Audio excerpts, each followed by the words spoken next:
음력으로 5월 29일인 2026년 7월 13일이 나의 팔손 다음 해인 나의 80일내 생일날이다.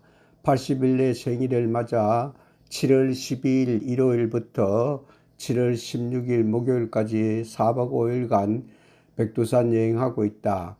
나의 생일 한 달 전에 나의 글친구인 대구시청 옆에 있는 미주 여행사 사장님께 나의 80일내 생일 기념으로 백두산 관광하고 싶다고 했다. 나의 생일 무렵인 7월 12일부터 4박 5일 백두산 관광이 있다는 연락을 받았다. 그래서 나 혼자 백두산 관광을 다녀오기 위하여 미주 여행사와 계약하였다. 계약하고 나니 미주 여행사에서 여행 일정표를 보내주었다. 여행 일정표를 보고 백두산 관광할 곳을 인터넷으로 미리 공부하였다. 공부한 내용은 다음과 같다.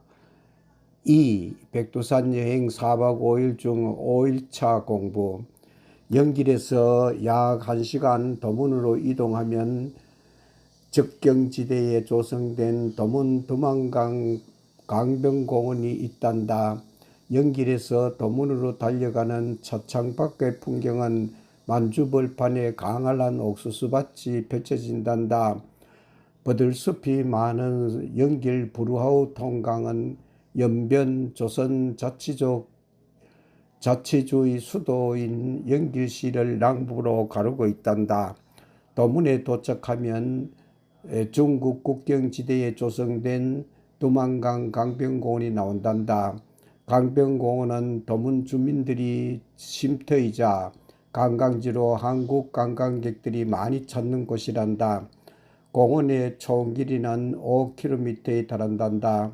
이 공원은 환경이 아름답고 깨끗하며 북한을 한눈에 볼 수 있어 관광객들이 많이 모여든단다. 두만강 강변공원은 중국과 북한이 서로 마주하고 있는 조중 국경지대로 북한과 중국의 경계를 나타내는 비석이 세워져 있단다. 특히 두만강에는 수상 유람선이 있어 유람선을 타고 북한 남양 지역을 한눈에 바라볼 수 있단다. 수상 유람선은 거의 정지 상태로 운영이 되지 않는 경우가 많고 주로 강 중간까지 운행하는 보트를 탈 수 있단다. 보트는 북한 쪽으로 접근하여 강 주변을 둘러보는 코스로 이루어져 있단다. 북한 쪽에는 지난 92년부터 북한 주민들의 탈북을 방지하기 위하여 나무를 자르고 있단다. 두만강 강변공원에 있는 중국 국기와 북한 국기가 전시되어 있다. 중국 오성기 옆에는 도문이라고 새겨져 있고 북한 인공기 옆에는 남양이라고 적혀 있단다. 두만강 강변 계단 표지판에 예의숭상, 개방포용, 착실혁신 등의 도문 정신이 새겨져 있단다. 계단 표지판에 아리랑, 눈물 젖은 두만강, 두만강의 전설, 두만강의 해양 진출 등이 새겨져 있단다. 두만강 다리는 북한의 남양과 중국의 도문을 연결하는 다리란다. 다리를 자세히 보면 색이 다르단다. 중국의 도문 쪽은 페인트 칠을 하고 보수를 해서 붉은색의 페인트가 칠해져 있고 가로등이 설치되어 있지만 북한 쪽은 도색 작업이나 보수를 안 해서 녹이 슬은 상태이란다. 다른 색이 만나는 곳이 중국과 북한의 국경이란다. 두만강은 강폭이 약 400에서 500m 정도로 강폭이 좁고 총 길이는 490km에 이른단다. 물길은 낮은 곳 중국 강변으로 흘러가고 있단다. 장마철에는 흙탕물이 강폭의 절반을 세우고 올라간단다. 두만강은 중국에서는 도문시에 있다고 해서 도문강이라고 부른단다. 두만강을 보고 있으면 김정구 선생님의 눈물 젖은 두만강 노래가 생각난단다. 중국 국경지대에 조성된 두만강 강변공원을 보고 두만강 접경지대에 조성된 두만강 강변공원이 있는 도문시를 떠나 대구로 돌아가기 위하여 영길공항에 있는 영길로 돌아와 쇼핑한 후 점심을 먹고 영길공항으로 가서 대구행 비행기에 오른단다. 백두산 관광을 떠나기 보름 전부터 미주 여행사에서 보내준 여행 일정표를 보고 인터넷으로 백두산 관광할 곳을 위와 같이 미리 공부하였다. 공부한 후 요약 정리한 내용을 인쇄하였다. 인쇄한 내용을 백두산 여행 갈 때 가지고 가서 백두산 관광하면서 참고하기 위하여서다. 세계 여행을 할 때 미리 공부하여 가면 세계 여행을 하는데 많은 도움이 되었기 때문이다.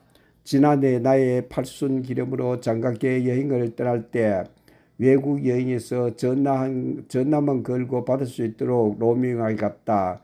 그런데 중국에 도착하여 첫날 찍은 사진과 동영상을 키네마스터로 편집하니 편집이 되지 않았다.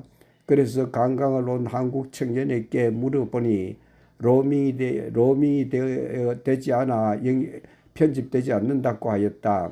그래서 백두산 여행 떠나기 3일 전인 2020년 7월 9일 목요일에 KT에 전화하여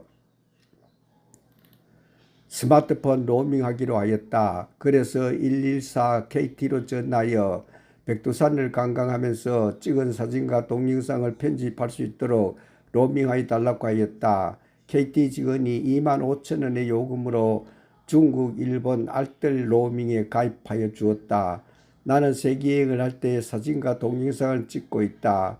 해외여행이 끝난 후 집에 돌아와 찍은 사진과 동영상을 키네마스터로 편집하여 유튜브로 올렸다. 그렇게 하니 찍은 사진과 동영상을 키네마스터로 편집하는데 어려움이 많았다. 찍은 사진과 동영상을 키네마스터로 편집한 후 내용과 제목을 적는데도 애로점이 많았고 유튜브로 올리는데 시간이 너무 오래 걸렸다. 그래서 지난해 나의 팔순 기념으로 장가계 여행을 갔을 때부터 첫 관광지를 관람하고 찍은 사진과 동영상을 키네마스터로 편집하여 제목과 내용을 적었다. 금방 찍은 사진과 동영상이어서 쉽게 편집을 할 수가 있었다. 그래서 장가계 여행이 끝나는 날 장가계 여행하면서 찍은 사진과 동영상이 모두 키네마스터로 편집이 완성되었다. 그전에는 여행이 끝난 후 집에 돌아와 사진과 동영상을 키네마스터로 편집하는데 한 달 정도 걸렸다. 지난해 장가계 여행을 마치고 돌아와 완성된 키네마스터로 복사를 떠서 한 편은 남겨놓고 나머지 한 편은 유튜브로 올렸다. 올린 유튜브를 시청하면서 기획문을 썼다. 쓴 기획문은 시나리오로 재편집하여 내 목소리로 녹음하여 다시 유튜브로 올렸다. 그래서 장가계 여행 유튜브 70편을 올렸다. 장가계 여행하면서 쓴 기획문으로 2026년 설날에 염해일의 30번째 수필집 염해일의 팔순 기념으로 장가계 여행 수필집을 출간하였다. 그래서 이번 81세 생일 기념으로 백두산 관광을 가기 위하여 사흘 전에 KT114에 전화하여 나의 스마트폰을 로밍하였다. 로밍하고 나니 로밍한 내용을 문자 메시지로 보내주겠다고 하였다. 로밍을 하고 난 후 문자 메시지를 보니 KT에서 다음과 같은 문자 메시지가 들어와 있다. 제목 KT 안내 부가 서비스 가입. 안녕하세요 고객님, KT입니다. 중국, 일본 알뜰 로밍 가입하셨습니다. 이용기간 2026년 7월 12일 12시부터 2026년 7월 17일 11시 59분 59초까지 한국시간 기준. 요금 25,000원 부가세 포함. 제공 혜택 로밍 데이터 3GB 소진시 최대 400kbps 속도 제어. 로밍 통합 30분 무료. 수 발신 포함. 지원국가 중국, 일본. 고객님을 위해 항상 최선을 다하는 KT가 되겠습니다. 감사합니다. 로밍하고 나니 로밍한 직원이 KT에서 VIP 고객에게만 주는 혜택이 있다면서 VIP 고객에게 주는 혜택을 담당한 직원에게 바꾸어 주었다. 바꾸어 준 직원이 VIP 고객에게 2025년에 만든 100만원짜리 삼성 스마트폰을 5만원에 할인 판매하는 행사가 있다면서 스마트폰을 바꾸어 보라고 하였다. 그래서 백두산 여행을 다녀와서 바꾸겠다고 하였다. 그 말에 직원이 100만원짜리 스마트폰 5만원에 판매하는 행사가 오늘이 마지막 날이라고 한다. 그래서 지금 사용하고 있는 2022년에 생산된 울트라 삼성 스마트폰이 벌써 3년이 지나서 2025년에 새로 만든 새 스마트폰으로 바꾸고 싶었다. 그래서 판매 직원에게 스마트폰을 바꾸면 나의 헌 스마트폰에 저장된 것을 어떻게 옮기느냐고 물어봤다.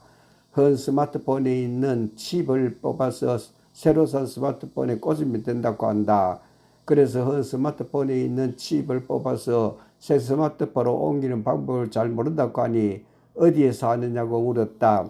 대구 수성구에 산다고 하니 수성구에 있는 삼성 동대구 집판장에 가면 헌 스마트폰의 칩을 새 스마트폰으로 옮겨준다고 하였다. 그러면서 삼성 동대구 직판장이 황금내거리에 있다고 안내하였다. 황금내거리에 있는 삼성 동대구 직판장 3층에 있는 삼성 스마트폰 서비스 센터가 있어서 스마트폰이 이상이 있을 때마다 내가 자주 이용하는 직판자이다. 그래서 2025년에 만든 삼성 스마트폰의 대금 5만원을 콕으로 보내주니 내일 택배로 보내주겠다고 했다. 이튿날 오전에 내가 산 삼성 스마트폰이 우체국 택배로 우리 집에 배달되어 왔다. 그래서 그날 점심을 먹고 자가용을 타고 황금내거리에 있는 삼성 직판장으로 달려갔다. 직원에게 헌 스마트폰에 있는 칩을 새 스마트폰으로 옮겨줄 수 있느냐고 물으니 옮겨줄 수 있다고 하였다. 그래서 내가 매일 이용하는 헌 스마트폰에 깔아놓은 카톡과 키네마스터도 새 스마트폰으로 함께 옮겨줄 수 있느냐고 물었다. 그것은 자기들이 옮겨줄 수가 없다고 하였다. 내가 매일 사용하는 카톡과 키네마스터를 옮길 수 없다고 하니 헌 스마트폰에 있는 칩을 새로 산 스마트폰으로 옮길 수가 없었다. 그래서 직원에게 백두산 여행을 다녀와서 헌 스마트폰의 칩을 새 스마트폰으로 옮기겠다고 하면서 집으로 돌아왔다.